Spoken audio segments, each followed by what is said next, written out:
आदरणीय बंधुओं, माताओं व मेरी प्यारी बहनों, राधे राधे। आप सभी का हमारे YouTube चैनल जीवन की धारा पर बहुत बहुत स्वागत है। बंधुओं, आज हम इस वीडियो में भगवान सूर्य देव की कथा सुनेंगे, जिसे सुनने सुनाने से भगवान सूर्य देव की कृपा से शारीरिक व मानसिक व्याधियों का नाश होता है।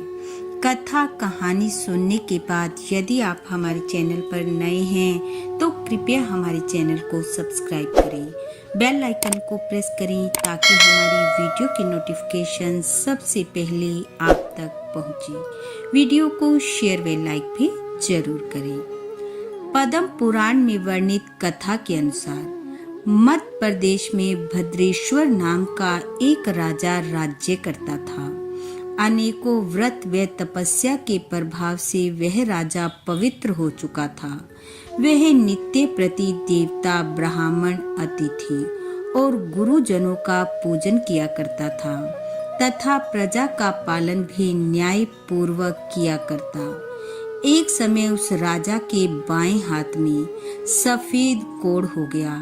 राजा ने अनेक वैद्यों से उसका उपचार करवाया, लेकिन ठीक होने की बजाय वह कोढ़ हाथ पर धीरे धीरे बढ़ने लगा।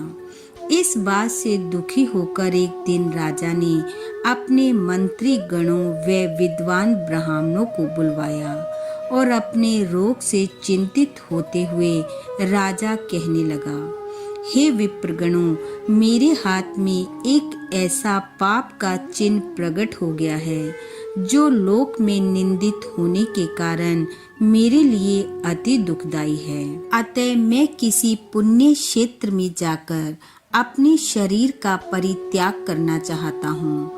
राजा की बात सुनकर विद्वान ब्राह्मण कहने लगे, हे महाराज, आप धर्मशील और बुद्धिमान राजा हैं। यदि आप राज्य का परित्याग कर देंगे तो सारी प्रजा नष्ट हो जाएगी, इसलिए आपको ऐसी बात सोचनी भी नहीं चाहिए। ब्राह्मण कहने लगे, हे राजन, हम इस रोग को दबाने का उपाय जानते हैं। आप यत्न पूर्वक अपने राज्य में ही रहकर भगवान सूर्य देव की उपासना करें। इससे आपका रोग अवश्य समाप्त हो जाएगा और सूर्य देव की आराधना से आप भयंकर पाप से मुक्त हो स्वर्ग और मोक्ष दोनों को प्राप्त कर लेंगे। यह सुनकर राजा ने उन श्रेष्ठ ब्राह्मणों को प्रणाम किया और सूर्य देव की उत्तम आराधना आरंभ कर दी। वे प्रतिदिन मंत्र पाठ, नैवेद्य, नाना प्रकार के फल, अर्घ, अक्षत, जपा पुष्प, मदार के पत्ते, लाल चंदन, कुमकुम, सिंदूर, कदली पत्र तथा उसके मनोहर फल आदि के द्वारा भगवान सूर्य देव की पूजा करने लगा। राजा गूलर के पात्र में अर्घ सजाकर सदा सूर्य देवता को निवेदन करने लगा। अर्घ देते समय वे मंत्री और पुरोहितों के साथ सदा सूर्य देव के सामने खड़ा रहता। राजा के साथ आचार्य, रानियां, अंतःपुर में रहने वाले रक्षक, दास वर्ग तथा अन्य लोग भी रहा करते। वे सब लोग प्रतिदिन राजा के साथ अर्घ देते। सूर्य देवता के अंग भूत जितने व्रत थे उनका भी उन्होंने एकाग्रचित होकर अनुष्ठान किया। 1 वर्ष व्यतीत होने पर राजा का रोग दूर हो गया। उस भयंकर रोग के नष्ट हो जाने पर राजा ने संपूर्ण जगत को अपने वश में करके सबके द्वारा प्रभात काल में सूर्य देवता का पूजन और व्रत करवाना आरंभ कर दिया। सब लोग कभी हविष्यान खाकर और कभी निराहार रहकर सूर्य देवता का पूजन करते। इस प्रकार ब्राह्मण, क्षत्रिय और वैश्य इन 3 वर्गों के द्वारा पूजित होकर भगवान सूर्य देव बहुत संतुष्ट हुए और कृपा पूर्वक राजा के पास आकर बोले, हे राजन, तुम्हारे मन में जिस वस्तु की इच्छा हो उसे वरदान के रूप में मांग लो।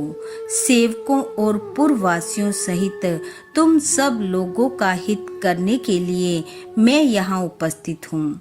राजा ने कहा, सबको नेत्र प्रदान करने वाले भगवान, यदि आप मुझे अभिष्ट वरदान देना चाहते हैं तो ऐसी कृपा कीजिए कि हम सब लोग आपके पास रहकर ही सुखी हों। सूर्यदेव बोले, हे राजन, तुम्हारे मंत्री, पुरोहित, ब्राह्मण, स्त्रियां तथा अन्य परिवार के लोग सभी शुद्ध होकर कल्प पर्यंत मेरे रमणीय धाम में निवास करेंगे।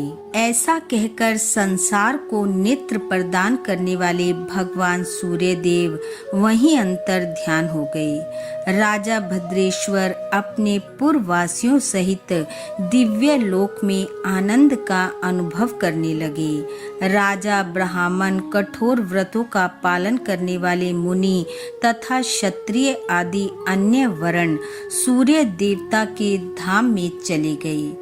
इस अत्यंत गोपनीय रहस्य का भगवान सूर्यदेव ने यमराज को स्वयं उपदेश दिया था। इसलिए जो मनुष्य पवित्रता पूर्वक इस प्रसंग का पाठ करता है उसके सब पापों का नाश हो जाता है तथा वह रुद्र की भांति इस पृथ्वी पर पूजित होता है। जो मानव संयम पूर्वक इसका श्रवण करता है उसे अभिष्ट फलों की प्राप्ति होती है। बोलो सूर्यदेव भगवान की जय। बंधुओं, सूर्यदेव की कृपा आप वे आपके परिवार पर सदैव बनी रहे। आपका घर आंगन खुशियों से महकता रहे। इन्हीं शुभकामनाओं के साथ आप सबका बहुत बहुत धन्यवाद। राधे राधे।